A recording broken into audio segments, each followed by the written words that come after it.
पण समरदादा काय बोलला पूर्ण ते तरी ऐक. समरदादा म्हणाला की हे लग्न म्हणजे आपल्यातलं फक्त एक डील आहे. अधिराचा संसार तिथे जोपर्यंत टिकेल तोपर्यंतच हा व्यवहार राहील. त्यांच्यात नवरा बायकोचं नातं कधी निर्माण होणारच नाही. समरदादा स्वानंदीला बायकोचं स्थान केव्हा देणारच नाही. नशीब. मला वाटलेलं समर लग्न झाल्यानंतर बदलतोय की काय. मम्मा पण आपल्यासाठी हे महत्वाचं आहे की नाही. म्हणजे आता स्वानंदीला घराबाहेर काढणं आपल्याला अजून सोपं जाईल. अप्पी, तुला आधी पण सांगितलंय, स्वानंदी आपलं टार्गेट नाहीच आहे. समर काय म्हणाला, जोपर्यंत अधिराचा संसार आहे तोपर्यंतच हा व्यवहार आहे. एकदा का अधिराचं लग्न मोडलं की हे लग्न पण मोडणार आणि आपल्याला काही करायची गरज नाही. जे काय करायचं ते अधिराच करेल. अधिरा का करेल? ती तो पूर्णपणे रोहनच्या प्रेमात आहे ना. मग ती तिचा संसार का मोडेल? अप्पी, ही गरिबीचे चटके बसले ना की तिच्या प्रेमाची धुंदी आपोआप उतरेल. माझी अधिरा कायम ऐशो आरामात जगली आहे. Luxurious life. पैसा कसा वापरायचा हा कधी विचारच केला नाही तिने. काटकसर काय असते हे तिला माहितीच नाहीये. आता जेव्हा पावलो पावली तिचं मन तिला मारावं लागेल, काटकसर करावी लागेल, तेव्हा ही प्रेमाची धुंदी उतरेल. आपण फक्त तिथे फोन करून अंदाज घेत राहायचं काय चाललंय. मी बेट लावते. 3 महिने आणि हे प्रेम बीम सगळं चाललंय ना, ऑल ओव्हर. आणि टिकलं तर आपण टिकू द्यायचं नाही. सिंपल. मम्मा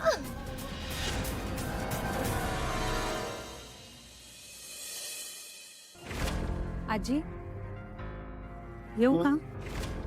ये ना.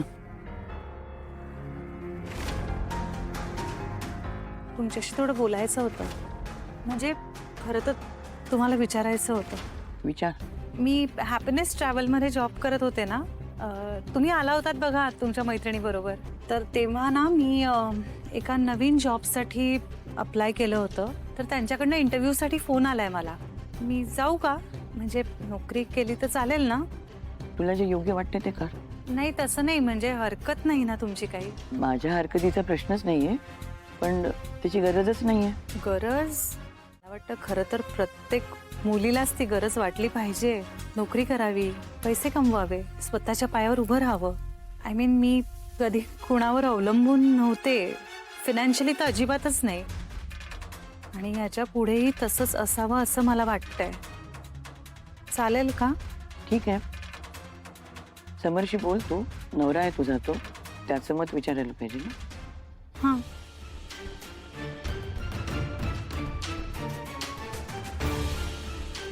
आजी, मी एक चांगलं पुस्तक वाचते. मन जरा अशांत असलं की असं काही चांगलं वाचलं की बरं वाटतं मला.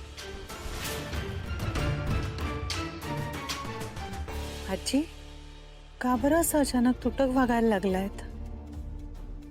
या घरात जवळच्या वाटणाऱ्या तुम्ही एकट्याच तर आहात. आता तुम्ही सुद्धा दूर जाताय का माझ्यापासून? मला कळतंय तुम्ही का असं वागताय, पण मी खरंच चुकीची नाही वागले. आणि मी हे दाखवीन तुम्हाला एक दिवस. तुम्ही माझ्यावर एवढा विश्वास ठेवलायत आणि माझ्या दुर्दैवाने मी तो गमावलाय. हरकत नाही, पण मी पुन्हा मिळवेन आणि मी तुमचं मन पुन्हा एकदा जिंकून घेईन. मला खात्री आहे तुम्ही मोठ्या मनाने मला पुन्हा एकदा जवळ घ्याल.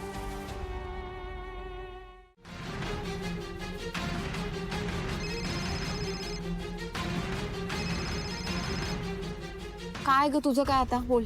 अगं असं का बोलतेस? तू बोल ना, तू कशासाठी कॉल केलायस? मला तुला सॉरी म्हणायचं होतं. Sorry for what?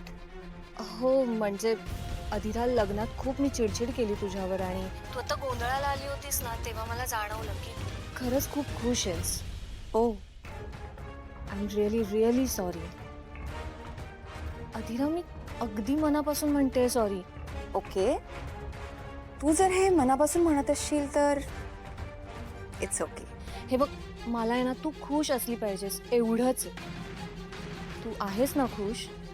Yes, of course. मग आता काही स्ट्रेस आहे का? नाही म्हणजे चिडून कॉलवर बोललीस ना म्हणून म्हटलं. ऍक्च्युली ना, अगं काही नाही ग, आई जरा वियर्ड वागत होत्या. वियर्ड म्हणजे? काही प्रॉब्लेम आहे का? काही झालंय का? नाही नाही नाही, सगळं ठीक आहे, पण जाऊ दे ना, सोड. तू बोल ना, तुझं काय चाललंय? तू मला सांग काय झालंय. काय ना की आई सतत कंप्लेंट्स करत असतात की त्यांनाच सगळी कामं करावी लागतात आणि म्हणून ते मला कामं सांगतात. आणि यू नो ना, मला कुकिंगमधलं काही जमत नाही आणि मी ज्या पद्धतीने काम करते ना ते त्यांना आवडतही नाही. आणि वरती शांत, सहनशील आणि आयडियल सुनेसारखं मी ऍक्ट करावं असं ते एक्सपेक्ट करतात. आणि काय नाही ग, त्यांना ना असं टिपिकल सासू बनायची हौस आहे. आणि इकडे त्यांच्याच फॅमिलीतले लोक त्यांना भाव देत नाही. मग मी काय करू? आणि आत्ता काय झालं माहितीये, आत्ता मी फक्त त्यांना म्हणाले की मी माझं स्किन केअर नाही शेअर करू शकत. तर शी गॉट ऑफेंडेड. त्यांना ते खूप इन्सल्टिंग वाटलं. Oh my God. अदिरा, तुला आहे ना ब्रेकची गरज आहे. पण मला सांग, तू घरात का सगळे स्किन केअर करतेस? आपण बाहेर जाऊया, सलॉनमध्ये जाऊया. नाही ग, आय एम नॉट शुअर. जाऊ दे ना, आपण परत कधीतरी जाऊ. ओके, असं नको ना करूस. तू चल ना माझ्याबरोबर बाहेर. आता नको ना, आपण जाऊ ना परत कधीतरी यार. ठीक आहे, मी तुला परत कॉल करते. ओके.